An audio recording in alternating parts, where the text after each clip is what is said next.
Аллаға мыңдап шүкір. Алла бізді жаратты, бекерден бекер жаратқан жоқ. Барлығымыз дүниеде қонақпыз, бір-бірімізге қонақпыз. Қайтадан Раббымыздың құзырына барлығымыз қайтамыз. Жассың ба, кәрісің ба, аурусың ба, саусың ба, ешкім Алланың алдында қызық емес. Уақыты сағаты келген кезде барлығы Алланың алдына қайтады.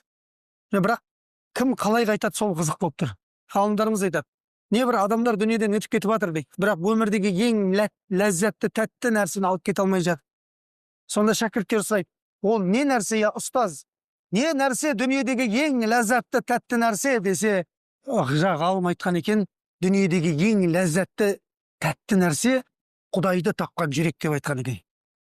Сондықтан міне Құдайды тапқан жүректер жиналып жатырмыз. Мынау кейбір Құдайды тапқан жүректер кейде Құдайға ренжіп қалып жатады екен. Кейбір Құдайды тапқан жүректерді кейбіреулер мешітті жолдан тосып жатады екен. Не бар мешітте саған деп? Не бар мешітте? Ютубтан ақ көре сал, өйте сал, бүйте сал. Осы бір тақуа болмай ақ қойшы, сен бар ғой, кеше ғана сен білем ғой мен сен не істеп жүрген кешеден деп. Бүгін өзінше болып тақуа болып тақия киіп басыңа жұмадан қалмайтын болып кетіпсің ғой деген сияқты әңгімелерді айтатын адамдар бар ма? Бар.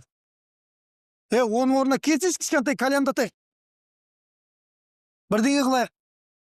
Ставка тігейік мына жақта деген, ставка тігіп ақша көтеріп алып жатырмын мен. Көрдіңіз бе? Осындай не бұл адамнан болған шайтандар болады кейде. Бұны Құранда Алла тағала айтып қойған. Минал джиннати уан нас. Ол шайтан жындан да болады деді, адамнан да болады деді. Қараңыздар. Мына жерде қазір менің көзім қуанып жатыр да, мысалға. Осындай керемет Қарағандының тұрғындары жан-жақтан ауылдан келген жамағатша естіп жатырмыз, аннан мындан келіп жатыр деп жатыр.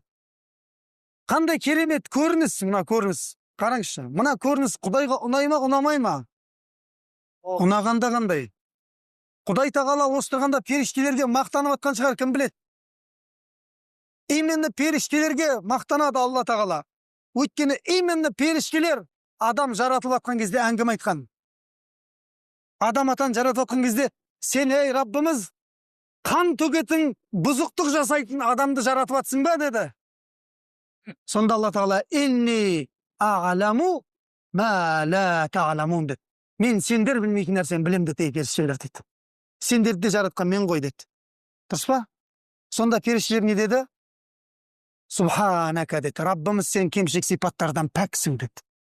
Ла илма лана, бізде ешқандай ілім жоқ. Илля ма алламтана, өзің үйреткеннен басқа. Көрдіңіздер ме? Сонда періштелер бұлай деп неге айтып жатыр деп қарасақ,